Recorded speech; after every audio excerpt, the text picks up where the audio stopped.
Something blue. I'm sure I have something blue in here, Lena's grandmother Emmeline said, digging through the Victorian trunk at her feet. Why would you think that? Grandma's daughter, Delphinmore, affectionately known as Aunt Del, asked, Your entire wardrobe is black and ivory. I'm beginning to think you're the palimpsest in the family, and you're stuck in a time before talkies. Aunt Del was the palimpsest in the family.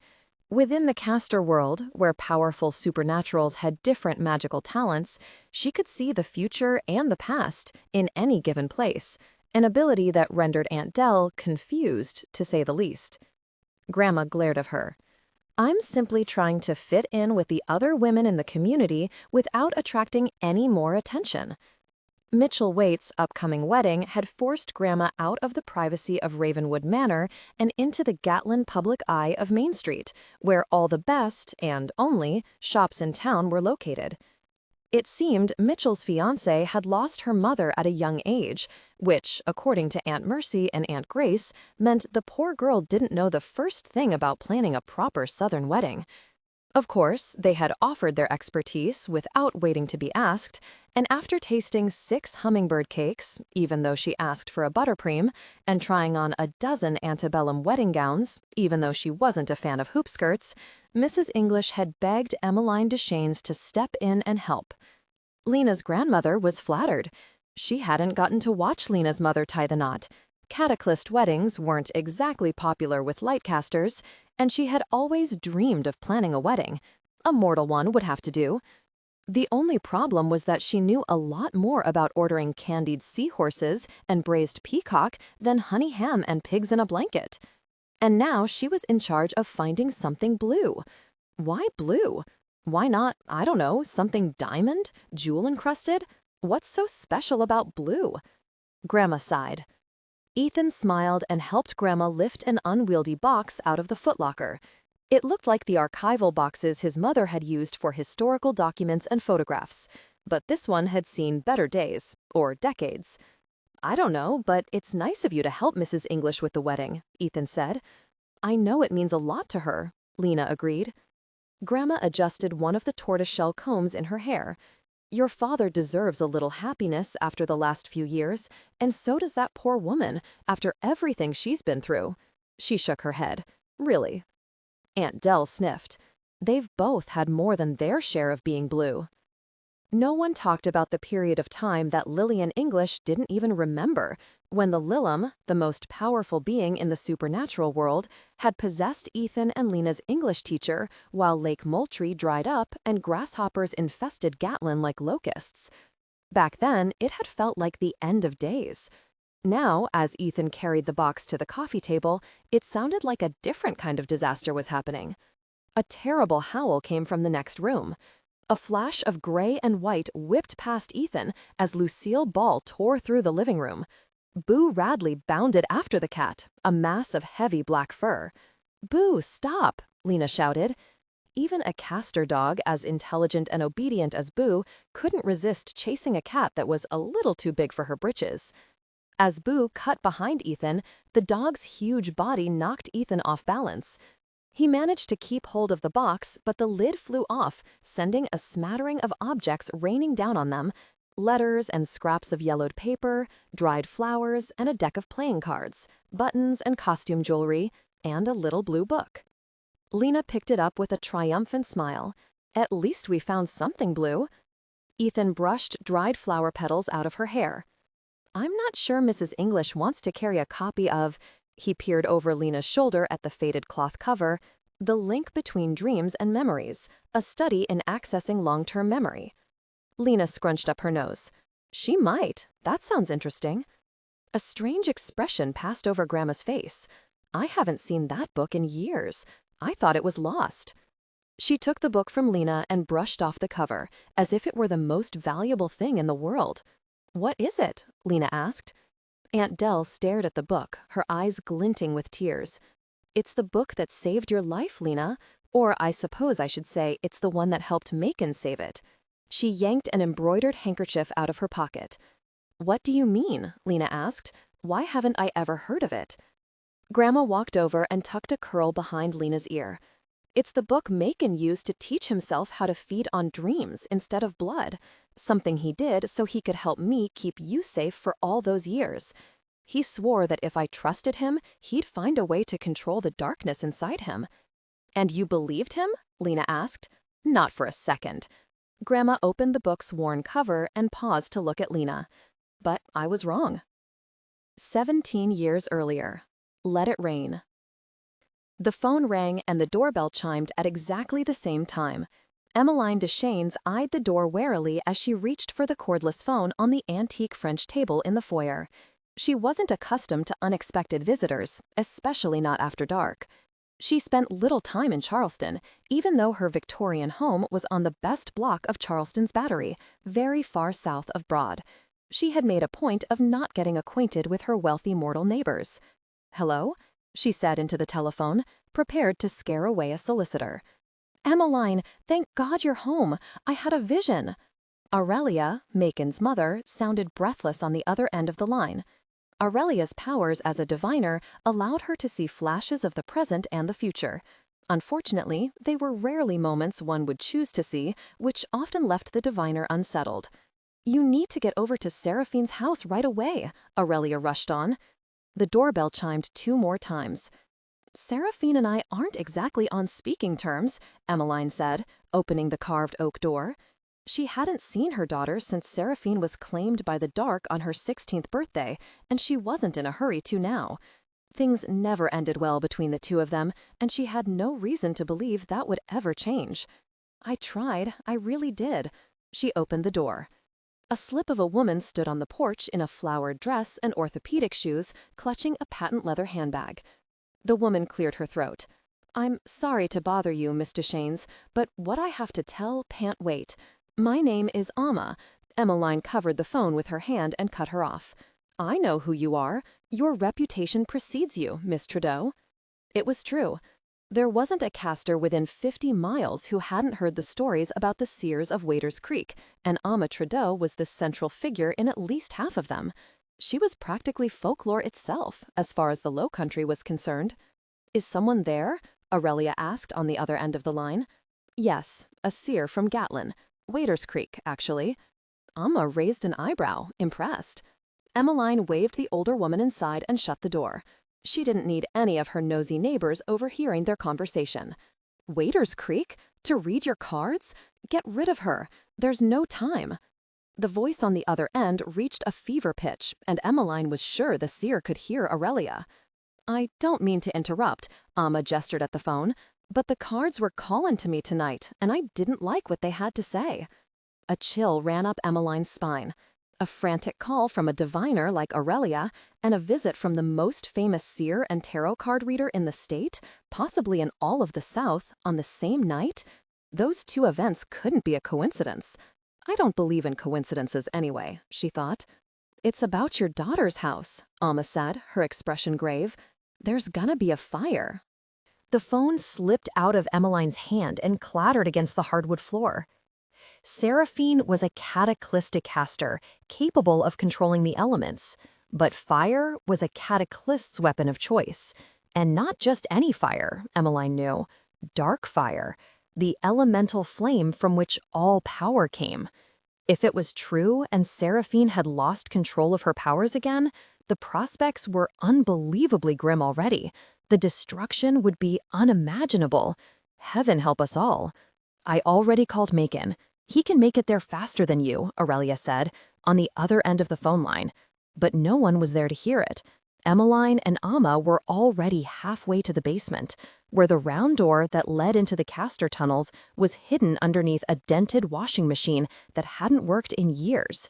"We have to hurry," Emmeline said, shoving aside the machine to reveal the doorwell. She could barely choke out the words she said next. "My granddaughter is in that house." The bright one. Fire engines and an ambulance blocked the narrow street in front of Seraphine's house. Now that they were outside the caster tunnels, Emmeline and Amma elbowed their way through the crowd of curious onlookers standing on the sidewalk.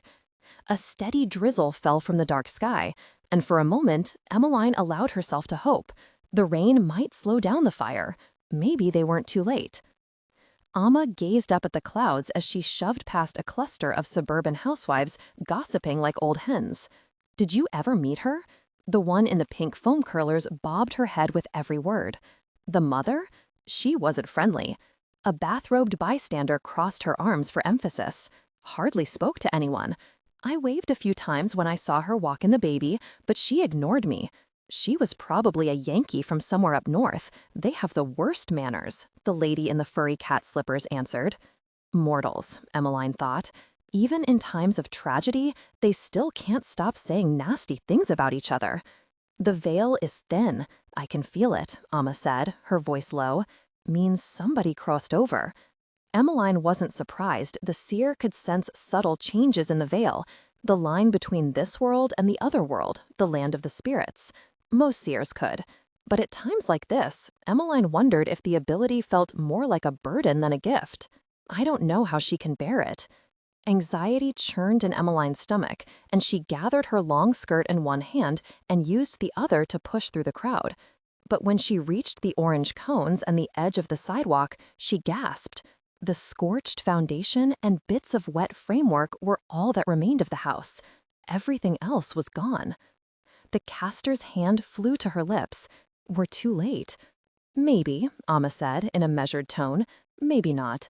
She pointed a bony finger at the ladder truck parked closest to them. A hulking black dog with a heavy coat of wild fur and the snout of a wolf stared back at them, as if he was waiting. Emmeline recognized the animal immediately. Boo Radley, Macon Ravenwood's caster dog. If Boo was here, Macon wouldn't be far behind. Boo Radley barked, and one of the firefighters shooed him away, but Boo only circled back. I reckon that mangy dog is waiting on us, Amma said, skirting her way around the roped-off area. Emmeline only nodded and followed. She couldn't think about anything, the child, the granddaughter she'd never seen. The little girl hadn't asked to be born into a family of cursed casters, or to a mother who had been claimed by the dark. Was it the child's fate to be punished for that now? As they worked their way toward the back of the house, Boo waited just beyond the tree line, peeking out from between oaks in the wooded area behind the houses. If I'd known we were going to be tromping through the mud, I wouldn't have worn my good shoes, Amma muttered. You can always go back, Emmeline said stiffly. No, I can't. I want to find that child, Amma said, not chase around Macon Ravenwood's good-for-nothing dog. They followed Boo Radley into the darkness of the trees. This way, a voice called to them from the shadows. Emmeline breathed a sigh of relief as Macon stepped out from behind a towering oak. We've been expecting you, he said. A raven-haired baby, no more than a year old, stared back at her from Macon's arms, the child's cheeks smudged with ash. Macon held up his lighter, and green eyes blinked in the circle of flickering. Lena, she's beautiful. Thank heavens, Amma said, her shoulders dropping as she exhaled. Emmeline rushed forward and plucked the little girl from Macon's somewhat awkward hold. What about the child's father? She asked tentatively. Macon shook his head. Emmeline, momentarily distracted by her granddaughter's black curls, looked up. Were you able to save him too? I'm afraid not. Macon shoved his hands in the pockets of the black cashmere overcoat hanging loosely on his lanky frame. If it weren't for his pupilless obsidian eyes, someone could easily mistake him for a handsome mortal businessman instead of a deadly incubus. And I'm not the one who saved Lena, Macon said quietly. Amma scowled, scanning the woods. Then who the devil saved her? She pointed to Boo, who was sitting at Macon's feet, listening as if he understood the entire conversation. If you tell me it was that crazy-looking dog of yours, I'm done here. Though I have no doubt Boo Radley is capable of such a rescue, he wasn't responsible, Macon said. When I arrived, it was pouring rain, and the clouds were black, only the ones above Seraphine's house. A weather pattern you don't see often in the mortal world, but one a particular type of caster might bring about. Amma stared at the incubus. Excuse me? Macon's dark eyes were on the child now. The storm spread quickly, but those clouds were the point of origin. I witnessed it myself. It was unmistakable. Emmeline gave Macon a strange look. Are you saying? The child saved herself, Macon finished. A survival instinct, which can only mean one thing. Lena Duchesne's, your granddaughter and Seraphine's daughter, is a don't. Say it. It's not true. Lena's just a baby, a sweet, innocent baby. Emmeline clung to the child in her arms. Lena perked up at the sound of her name and smiled at the grandmother she had never met, a fact that wasn't lost on Emmeline now that she was holding her. It is what it is. We cannot change the order of things. Macon kept his gaze fixed on the child as he spoke. Amma was staring too. I can't say I've ever seen one of them in person up until now. Emmeline shook her head. Stop it, both of you. I'm only stating the obvious, Macon said. You're jumping to conclusions. Emmeline couldn't bring herself to admit that Macon was right. It's too early to know what kind of caster the child is, and Lena's powers couldn't possibly be that strong yet, she said. And she certainly wouldn't know how to control them. What if she didn't need to? Macon started to pace. As I said before, self-preservation is an instinct. Perhaps Lena's powers manifested as a fight-or-flight response. It's practically Darwinian. Amma eyed the incubus. Only the good Lord himself and one kind of caster can make it rain out of sheer will. She looked at Emmeline. Like it or not, I think after this evening's events, we can all agree on one thing. Macon stopped pacing. Lena is a natural. He reached for a tiny curl. And, I think it's safe to say, a powerful one at that. Emmeline stood in stricken silence. Like mother, like daughter, the seer said, which seemed as close to agreeing with an incubus as the older woman was willing to go. The color drained from Emmeline's face. A natural was the most powerful caster in the supernatural world, an elemental capable of controlling wind, earth, air, and fire. Like Seraphine, the daughter she couldn't save. I didn't try hard enough, Emmeline thought.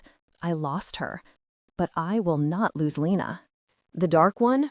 No mortal will ever figure out what caused the fire, Amma said, staring at the child sleeping on a makeshift blanket bed in Macon's private study, only hours after a fire almost killed her.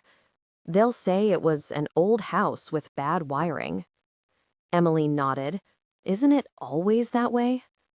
The fire was like so many unexplained events in the mortal world that could be traced back to the casters, if you knew they existed.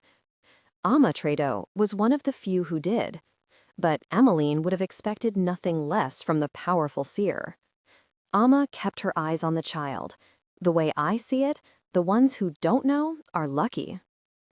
Emmeline, Macon, and Amma stood together, forming a circle of protection around the child without even trying. Amma took a step away from Macon, who seemed to make her uneasy. This child can bring people together, whether they like it or not, Amma said. That's what I'm afraid of, Emmeline said. Seraphine will come for her. If she finds out that Lena survived, she will never stop hunting her. Macon bent down and ran his hand over the sleeping child's black hair. Lena reached out in her sleep, curling her chubby fingers around Macon's slender one. We won't let that happen, Macon said. If Seraphine comes, we'll protect Lena. We? Emmeline's tone was incredulous. I'm grateful for your help tonight, Macon, but we both know you are a dark creature. Your allegiance lies with the dark casters, and if the time comes to choose a side, that includes Seraphine. I will never choose her side, Macon growled. She tried to kill a child, for God's sake. I'm sure your kind has killed plenty of 'em, Amma said. You're nothing but a wolf in fancy sheep's clothin'. Emmeline couldn't fault Amma for her reaction. To the mortals who knew they existed, blood incubuses like the Ravenwoods were the real-life version of the fictional vampires in books and movies. They fed on blood, killing mortals and supernaturals alike. I have never hurt a child, Macon snapped at Amma. I am not the monster you think I am. Once a devil, always a devil. Amma stuck out her chin and crossed her arms. I've had enough of your riddles, Seer, Macon said through gritted teeth. This isn't mortal business, so it's none of your concern. Enough. Emmeline held up her hand to end the conversation. Amma steamrolled ahead without a hint of fear. That's where you're wrong, demon. Your kind has been making messes in my world since before my grandmama was born, and from what the cards tell me, you're not close to done yet. She took a defiant step closer to Macon. So you'd better get used to seeing me, because I'm not going anywhere." Macon leveled his gaze on Amma. "Then we're in this together, Miss Trudeau." "Don't you say my name," Amma snapped, her anger boiling over. "From where I'm standin', you've caused nothing but trouble. I know all about you and my boy Mitchell's wife. You've been lurking around Gatlin ever since he started dating Lila Evers, who is now Lila Evers-Waite." Macon's eyes narrowed at the mention of the mortal girl he had loved.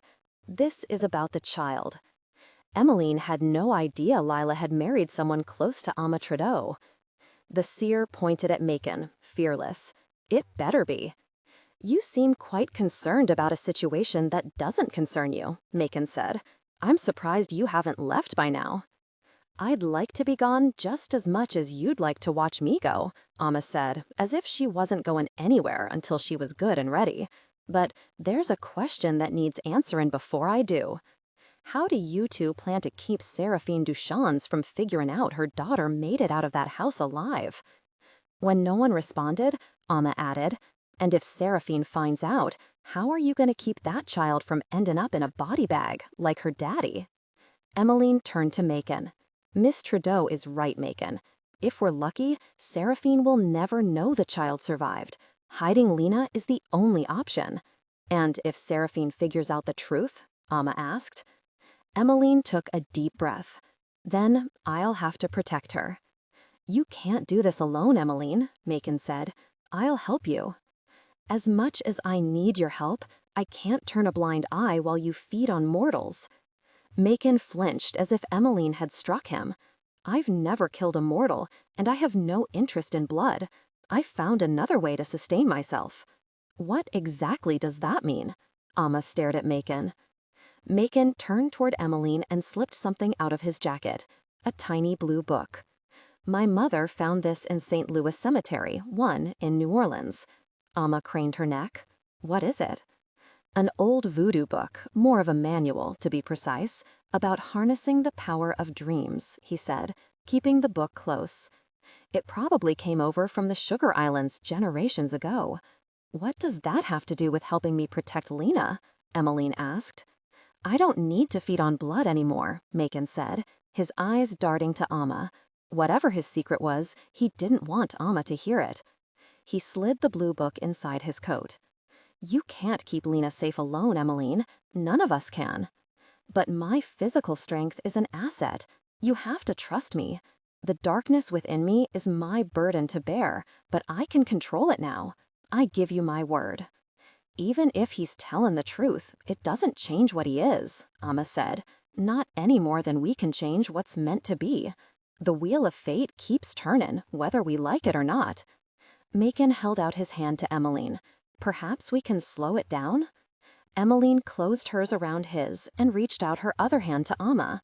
The seer laced her fingers through Emmeline's and shot Macon a look that said, "Don't you even think about touching me." "Do you think it's classable?" Emmeline asked Amma. Amma Trudeau stared up at the heavens and gave a slow nod. "It's possible, if the good Lord's willin' and the creek don't rise." Castor Girls. 13 years later, Lena Duchamps was every bit her grandma's girl. She had serious eyes, a kind heart, and a book in her hand. In fact, she loved school almost as much as her cousin Ridley Duchamps hated it. Lena was in 8th grade, and they were reading some of her favorite books, Freak the Mighty, Lord of the Flies, and Fahrenheit 451. Ridley was in 9th grade, and she had successfully avoided reading both her reading teacher assigned, Romeo and Juliet, an awful play about a ridiculous mortal girl who drinks some crazy potion to fool everyone into thinking she's dead, and then drinks real poison after her boyfriend thinks she's dead and kills himself for real. At least that's what Rid gathered from the mind-numbing class discussion. And The Scarlet Letter, an even more depressing book about a mortal society where a woman has to wear a big red A on her chest after she hooks up with a guy. Ridley had to admit that one was pretty amusing, since they were living in Salem, Massachusetts, for now. Ridley never got tired of hearing about mortals' ridiculous ideas where witchcraft was concerned. Magic spells were reduced to nature rituals, praying to pagan gods, or hocus-pocus nonsense that made it seem as if any idiot could perform a castor spell, as mortals called it. Of course, this usually required a magic word, another stupid concept, as if you could just wave a twig around and make wishes come true or create an illusion. Lena rarely admitted it, but she liked mortals. While Ridley saw them as either trouble or a toy, she could tell it was different for Lena. Ridley couldn't understand why. Sure, mortals were interesting to watch, like exotic birds or a bunch of hyperactive puppies, sort of clueless and adorable, and most of them meant well, except for Catherine Palmer, Lizzie Porter, and Abigail Price. They were the most popular girls in 8th grade and the meanest. On the first day of school, they settled on Ridley's cousin as their favorite target. Right now, they were sitting 2 rows in front of Lena during history class. They were also the reason Rid was crouching in the backpack closet. She'd skipped English, well, that part wasn't really because of her cousins, so she could hide in Lena's classroom and see for herself exactly how bad the situation had gotten. Ridley wedged her face into the crack of the closet door. All right, tonight's homework is on the board. You will complete a new entry in your witch trials journal, their teacher said, and no skipping lines. A chorus of groans passed through the room. Ridley rolled her eyes. Witch trials. You may be excused, the teacher said. Sitting perfectly straight at her desk, Lena closed the spiral notebook she carried everywhere. It was full of poems that she never showed anyone, not even Ridley. That hadn't stopped Rid from sneaking a look once or twice, but it didn't make a difference. She couldn't really make sense of the strings of words and thoughts. They were only words, and to Ridley, actions were what mattered.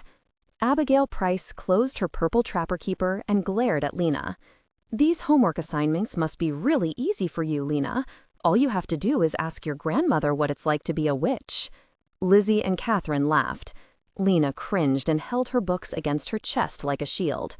Ridley cursed under her breath. Stupid mortals. She wasn't sure who had started the rumors about Grandma, but they had caught on like wildfire. Mortals love gossip, Grandma had told them. Life is quite boring when your powers are picking out your clothes in your breakfast cereal. The gossip didn't bother Grandma at all, but it gave the girls at school a reason to bother Lena, which gave Ridley a reason to bother them. Rid considered her options as she waited for her cousin. Lena didn't move until they were gone, and then headed straight to her locker. Ridley followed her. Lena stared straight ahead, without looking at or speaking to anyone. Ridley had almost caught up with her cousin when Lena got to her locker, just as Catherine, Lizzie, and Abigail turned the corner. "What's in your locker, Lena?" Abigail asked, already giggling. "I bet she has a voodoo doll or a magic wand," Lizzie said. Ridge shook her head. Comments like Lizzie's proved that mortals had fewer brain cells than casters did. "I don't have anything in here except books and a sweatshirt, see?" Lena said, holding the door open wide. Catherine's eyes narrowed, and she moved closer to Lena. "Do you think we believe anything you say? You can probably make your voodoo dolls invisible if you want." Lena tried to take a step back, but the lockers were behind her now, and there was nowhere to go. "Witches don't use voodoo dolls, Kelly," Ridley said, letting her voice carry through the hall. It was time to make her presence known.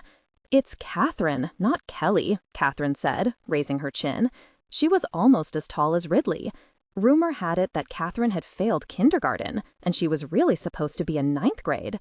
Ridley flipped her long blonde hair over her shoulder and blew a big pink bubble with her gum. "As if I care. The only thing I know about you 3 losers is your last names all start with P, so I think I'll call you Petty," she pointed at the first girl, and continued down the line. "Pointless and pathetic. Now run along to the cafeteria and leave my cousin alone, or you'll be sorry." "Come on," Abigail said, "before she puts a spell on us." Ridley zeroed in on the scatterbrained redhead. "What did you just say to me?" Abigail gulped. "You heard her," Lizzie said. She was the stupidest of the 3, and clearly lacked basic survival instincts. The 3 girls moved closer to one another, forming a not-so-intimidating-looking wall. "Let's go to lunch, Rid. I don't want to get in trouble," Lena kelted silently. Ridley and Lena had been able to Kelthier each other's thoughts since they were young. At times like this, the ability came in handy. Please, I don't want to move again. Rid knew Lena's ridiculous desire to stay in one place was the root of the problem. To make matters worse, Lena seemed more than willing to be tormented in order to sit at a desk all day. Rid cringed at the thought. I'm not letting them treat us like crap, Rid kelted back. Apologize, Ridley snapped at Catherine. To me and my cousin. Catherine stared back at Rid. You wish. A mischievous look flashed in Ridley's eyes. You know, during the Salem witch trials, people believed witches had marks so you could identify them. Why don't you show us yours? Catherine asked smugly. You first. Ridley whispered 2 words, and Lena recognized the cast immediately. Their uncle had used it to amuse them all the time when they were little. The notati cast. To mark the unmarked. It hit Catherine first, a black stain that began at her fingertips. Oh my God! The color crept up her fingers and spread to her hands, inching its way up her arms like ink on a piece of paper. Lizzie was next, followed by Abigail. Rid, stop, please. You really are a witch, Abigail whispered, her wide eyes terrified. Not just a witch. A wicked smile spread across Ridley's glossy pink lips. I'm a monster. The 3 girls screamed at the tops of their lungs, and the teachers ran out of their classrooms to help. Ridley looked at Lena, who buried her face in her hands. Rid knew they wouldn't be coming back to school tomorrow. After Ridley explained that the black stain was just food dye, one of the teachers sent her and Lena to the office. But they never made it. On the way, they ducked through the double doors that led to the playground and ran all the way home. Ridley laughed most of the way, and Lena's eyes welled with tears of frustration. When they reached the white Tudor house, Lena stopped at the door. Why did you have to ruin everything, Rid? Now we'll have to move again. Good, Ridley said, unwrapping a cherry lollipop, her favorite. I didn't like it here anyway. Too much fresh air. Don't you get sick of being stuck in the house? At least if we're in school, we get to do something. Something boring. Ridley stared at her cousin. She loved Lena, but at times like this, it was hard to believe they were related. You'll thank me later. Inside, Grandma was on the old black rotary telephone in the library, most likely talking to the principal. Are you positive? She asked the person on the other end of the line. That's all I need to know. Grandma hung up the phone and pressed her fingers against her temples. When she finally noticed Lena and Ridley in the hallway, she seemed surprised. I'm glad you're home, girls. Go upstairs and pack your things, she said, swishing by them in one of her long, old-fashioned skirts. We're leaving. Lena's heart sank. When? Grandma was already gathering papers from inside the console table. She gave Lena a strange look, as if the answer should have been obvious. Tonight. Secrets by the Sea. The beach rolled out endlessly below the cliffs that concealed Grandma's house. But even the perfect white sand beaches of Barbados were no match for 2 bored teenage caster girls. After they packed, Grandma had ushered Lena and Ridley through the tunnels until they reached her house in Barbados. The island was a source of power for the Duchanis family, and it was always the place Grandma took them when she was feeling particularly paranoid. Not that Grandma ever shared her concern with them. They had been in Barbados for 10 days now, and Lena and Ridley were already itching to leave. Do you think Grandma will let us go back to school in September? Lena asked, her 14-year-old legs dangling over the edge of the balcony. Tiny clumps of sand fell from her bare feet, dusting the cliffs below them. Not this again, Rid thought, unwrapping her second cherry lollipop and rolling it over her stained red tongue. Don't get your hopes up, Rid said, in her best I'm older than you and I know everything voice. I think the whole getting run out of Salem Junior High like we were actual witches spooked her. Lena exhaled dramatically and glared at her cousin. Then maybe you shouldn't have acted like a witch. Hindsight is 20/20. I'll try to remember that when we move to the next loser town. Ridley leaned back and stared up at the blue sky. It reminded her of rock candy and iced tea that was sweeter than anywhere else in the world. It was an accident, Rid said finally, pretending she'd been thinking about the incident in Salem instead of Southern sweets. How was I supposed to know the Notatati cast would turn their fingers black? Maybe because notitati means marking in Latin, and Uncle Macon used to do it all the time, Lena said. Ridley couldn't help but smile, remembering the way the girls' arms had turned black all the way up to their elbows. They got exactly what they deserved. Salem was a small town, like most of the places Grandma made them move. Small towns were all alike. If you didn't look the same as everyone else, which Rid and Lena never did, and act just like everyone else, which Ridley refused to even consider doing, you were instantly branded an outsider, someone who didn't belong, and that's how you were treated. Ridley bit into the lollipop with a loud cracking sound. Those stuck-up idiots teased you for months, and they had you backed up against your locker like they were planning to shove you in there. They're lucky I didn't turn their whole bodies blue. Lena stiffened when Ridley mentioned the incident. I doubt they were going to push me in a locker.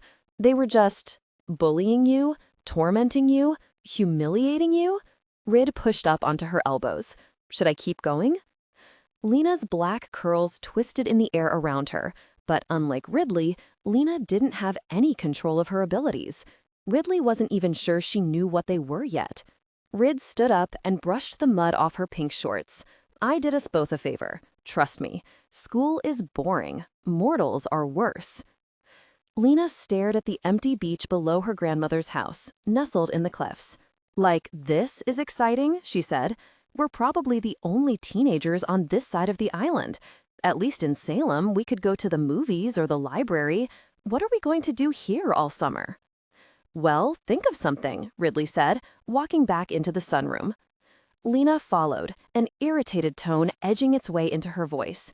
You don't mind being stuck here because you think your boyfriend will show up again.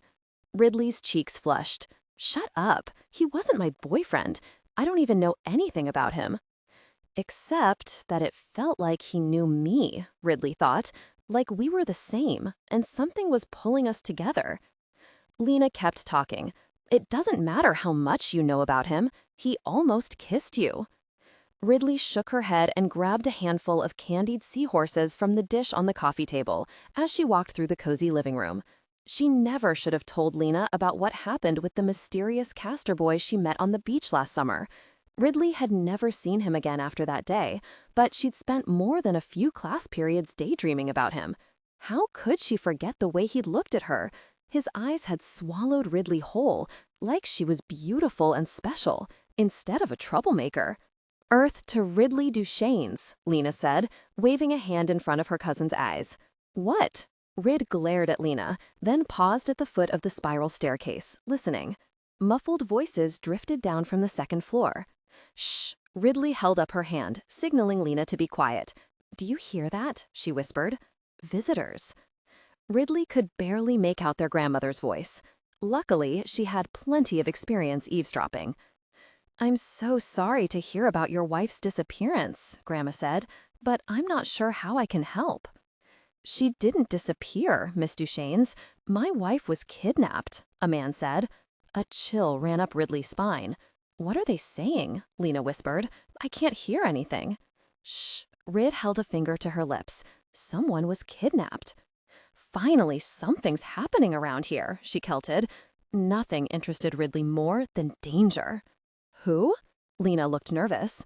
Rid shrugged and kelted back. I don't know. Grandma and the man continued talking, but they had lowered their voices, making it harder for Ridley to figure out exactly what they were saying. She only caught snippets of the conversation. He treats them like slaves, the man said. I heard talk in the underground. Silas is deeply disturbed, I'm afraid, Grandma said. I don't have any contact with him for that very reason. China rattled, as if someone had knocked over a plate or cup. Did you hear that? Rid kelted. Loud and clear, Lena kelted back. Why are they talking about Silas Ravenwood? And who's that guy up there with Grandma? I don't know, Lena responded silently. He's not working alone, the man said, but my memory comes and goes all the time now. My son thinks it's the effect of some kind of cast. I'm sorry for everything you're going through, Grandma said quietly. I truly am. But I'm raising 2 girls myself, and I can't afford to get involved with anything that might put them in danger. Word has it that Silas has a cataclysm working with him. If that's true, it could put every lightcaster in danger. Are you willing to get involved now? The man asked. The sound of footsteps above them sent Lena and Ridley sliding across the floor and down the stairs. They flattened themselves against the wall beneath the staircase. I don't mean to interrupt. The voice belonged to Macon Ravenwood. But Miss Duchesne's has been very gracious by inviting you into her home, and I sense you have overstayed your welcome, Mr. Uncle Macon. Rid looked at Mina. So whatever they're talking about is serious. It all makes sense now, the mystery man snapped. Why would you want to help if you're involved with a blood incubus like Silas? Lena looked panicked. Don't worry, Uncle M is with her, Ridley reassured her cousin. Sir, I'm asking you kindly, Uncle Macon began. I'm leaving, the man said, followed by the sound of footfalls on the landing above them. I'm raising a child too, Miss Duchesne's, and my son is suffering without his mother. Silas Ravenwood is a monster, and with a cataclysm on his side, we should all be afraid. Even you, Mr. Ravenwood. Ridley held her breath as the man's footsteps pounded against the stairs. Grandma and Uncle Macon didn't follow, but she knew they were probably standing on the landing, watching the unwelcome visitor see himself to the door. She only caught a glimpse of the man as he passed them. Lena pointed above their heads and kelted, Don't say anything. They're right above us. Ridley glared at her. Do you think I'm stupid? Well, that was unpleasant, to say the least, Grandma said. It would be nice if the neighbors at one of the houses I own didn't despise me.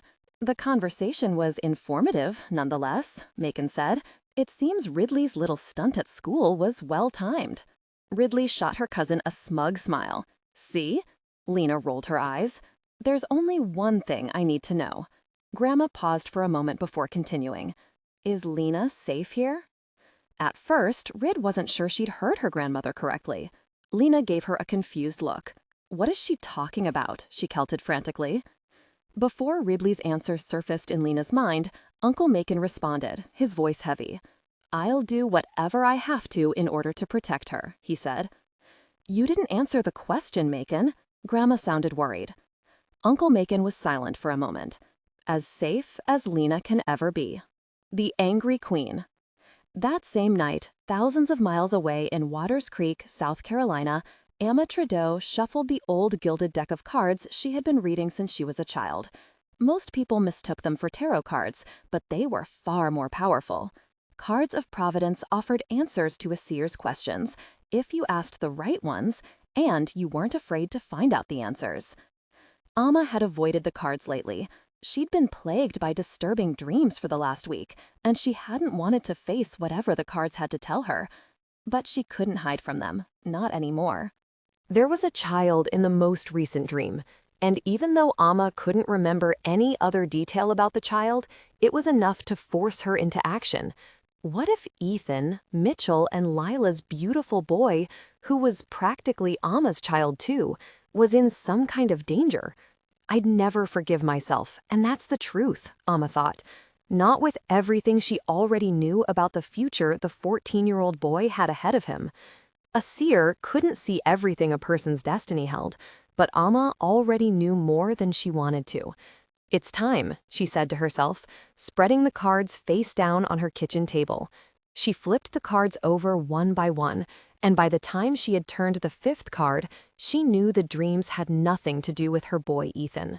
When Amma turned the final card, she stared at the spread, her heart pounding. The Angry Queen. The hourglass in the inverted position, the child of darkness, the wheel of fate. No, Amma scattered the cards across the table. She couldn't stand to look at them a second longer. She'd been right about one thing, all right. There had been a girl in her dreams, not much younger than Ethan. The universe is like an old quilt, Amma's Aunt Delilah used to say. Pull too hard on one thread, and you're bound to loosen another. Before you know it, the whole thing will unravel. It was what Amma feared most, tugging on the wrong thread and unraveling the whole darn thing herself. That's what happens when you make a deal with a devil, Amma thought, especially if his name's Macon Ravenwood. Too late now. What's done is done. Amma picked up the receiver of the rotary phone on the kitchen wall and dialed the number she had rehearsed in her head so many times that she knew it by heart. The phone rang on the other end, and Amma waited. What was she going to say? She hadn't thought that far ahead. After the seventh ring, she had started to hang up when she heard Emmeline Duchesne's familiar voice. Hello? Amma took a deep breath and steeled herself. It's Amma Trudeau. What's wrong? The caster sounded panicked. As you should be, Amma thought. I saw something in the cards. She's comin' for the child. Amma swallowed hard, dreading the part she had to say next. She knows, Emmeline. What? Emmeline asked. Can you repeat the last part? The reception is terrible here on the island. Seraphine Duchesne. Amma almost couldn't bring herself to say the name.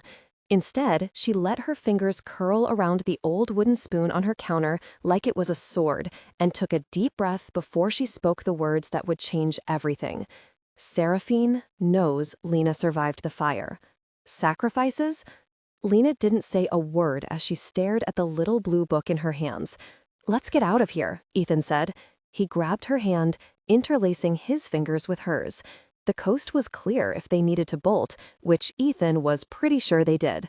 Grandma and Aunt Dell had moved on to their tea on the veranda. Can you imagine changing your fundamental nature to save a child's life? Lena's eyes were bright and teary. Of course I can, especially if you're the child we're talking about. Love is like that. Your Uncle Macon would do anything for you. He pulled her into his arms.